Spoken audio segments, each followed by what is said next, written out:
Iran से अपने नागरिकों को निकालने का अभियान शुरू कर दिया है। 100 से ज्यादा भारतीय छात्रों का पहला बैच अब ईरान से निकलकर आर्मेनिया की सीमा तक पहुंचेगा, जहां से फ्लाइट के जरिए फिर उनको भारत लाया जाएगा। क्योंकि हर बदलते वक्त के साथ ईरान में स्थिति बेहद खराब होती जा रही है।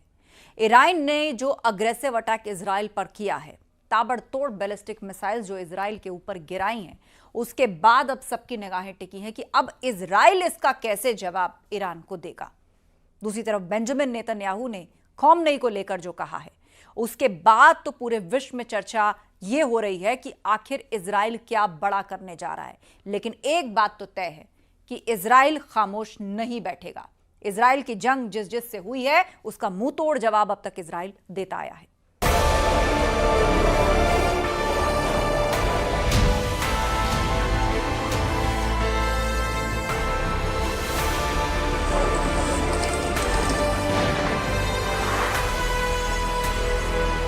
इजराइल का अंधाधुंध वार, धुआं धुआं तेहरान।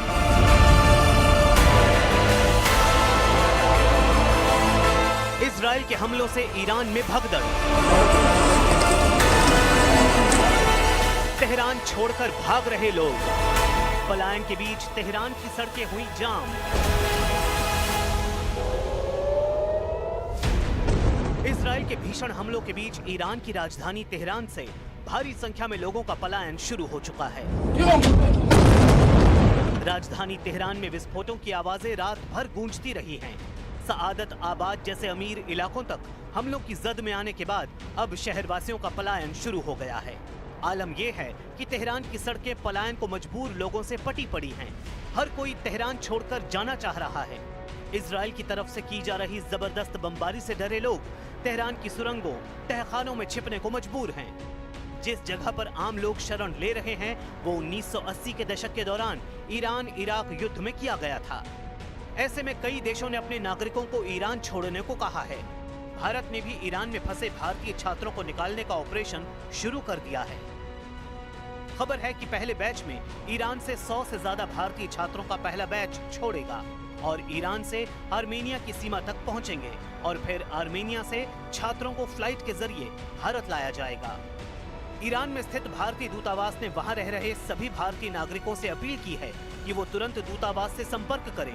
साथ ही दूतावास ने भारतीय नागरिकों और भारतीय मूल के नागरिकों को सलाह दी है कि अगर उनके पास खुद के साधनों से तेहरान से बाहर निकलने का विकल्प है तो वो तुरंत ऐसा करें और किसी सुरक्षित जगह पर चले जाएं। तेहरान में मौजूद भारतीय दूतावास ने 3 इमरजेंसी नंबर भी जारी किए हैं, जिन पर कॉल करके छात्र और नागरिक मदद ले सकते हैं। एक आंकड़े के मुताबिक ईरान में करीब 10,765 भारतीय हैं, जिनमें करीब 1,500 स्टूडेंट्स हैं। इनमें ज्यादातर लोग कारोबारी और शिक्षाविद हैं। ईरान के ज़ादेहान और तेहरान में सबसे ज्यादा भारतीय रहते हैं। युद्ध के बीच तेहरान को खाली करने के सोशल मीडिया पर कई वीडियो वायरल हुए हैं। इसमें लोग ईरान से तुर्की भागने की कोशिश कर रहे हैं और बॉर्डर का इलाका गाड़ियों से अटा पड़ा है।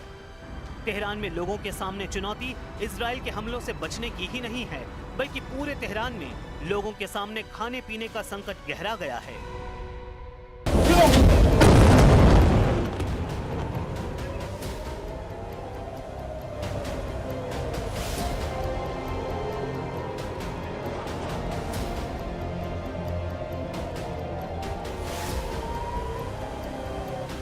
तेहरान में फिलहाल दुकानें बंद हैं, बाजार सूने पड़े हैं और ऑफिस आने से लोग कतरा रहे हैं।